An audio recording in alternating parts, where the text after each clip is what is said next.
আসসালামু আলাইকুম ওরহমতুল্লাহি ওয়াবারাকাতুহু।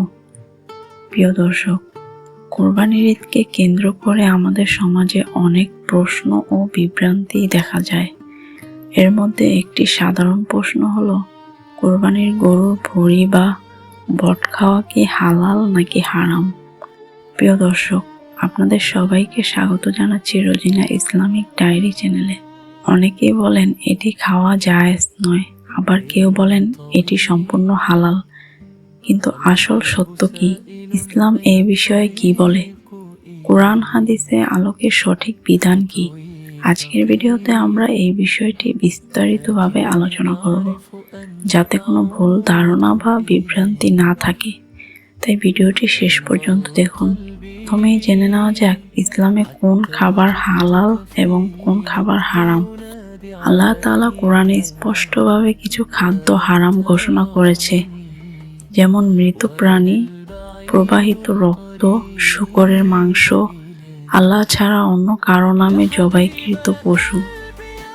এখন আমরা জানব গরুর ভুঁড়ি কি খাওয়া হালাল নাকি হারাম। গরু একটি হালাল পশু। ইসলামী নিয়মে জবাই করার পর এর মাংস, কলিজা, ভুঁড়ি ও অন্যান্য ভক্ষণযোগ্য অংশ খাওয়া বৈধ। তাই ভুঁড়ি খাওয়ার মধ্যে কোনো হারাম নেই। গ্রাম বাংলায় অনেকে ভুঁড়ির ভেতর থাকা আংশিক হজম হওয়া খাদ্য বা জমাট অংশকে বট বলে থাকেন। এটি মূলত পশুর পাকস্থলীর ভেতরে থাকা খাদ্যদ্রব্য। এটি কোনো মল নয়, বরং হজম প্রক্রিয়ার মধ্যে থাকা খাদ্য। ভুঁড়ি ও বট খাওয়ার বিধান কি? ইসলাম অনুযায়ী যদি ভুঁড়ির বট ভালোভাবে পরিষ্কার করা হয় এবং এতে কোনো নাপাকি না থাকে, তাহলে তা খাওয়া বৈধ বলে অনেক আলেম মত দিয়েছেন। তবে এটি খাওয়া ফরজ বা সুন্নত নয়। কেউ খেতে চাইলে খেতে পারেন, না চাইলে না খেতে পারেন। এবার আমরা জানব পরিষ্কার পরিচ্ছন্নতা নিয়ে। ইসলামে পরিষ্কার পরিচ্ছন্নতার প্রতি বিশেষ গুরুত্ব দেওয়া হয়েছে। ভুঁড়ি বা বট রান্নার আগে অবশ্যই ভালোভাবে ধুইয়ে পরিষ্কার করতে হবে। যদি নাপাকি বা দুর্গন্ধ থেকে যায়, তবে তা পরিষ্কার না করে খাওয়া উচিত নয়। সমাজে প্রচলিত ভুল ধারণা আছে। অনেকে মনে করেন ভুঁড়ির বট খাওয়া সম্পূর্ণ হারাম, আবার অনেকে মনে করেন এটি খাওয়া খুবই বিশেষ কোনো আমল।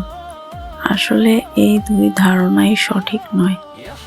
ইসলামে এর স্পষ্ট হারাম হওয়ার কোনো প্রমাণ নেই, তাই এটিকে হারাম বলে প্রচার করা ঠিক নয়।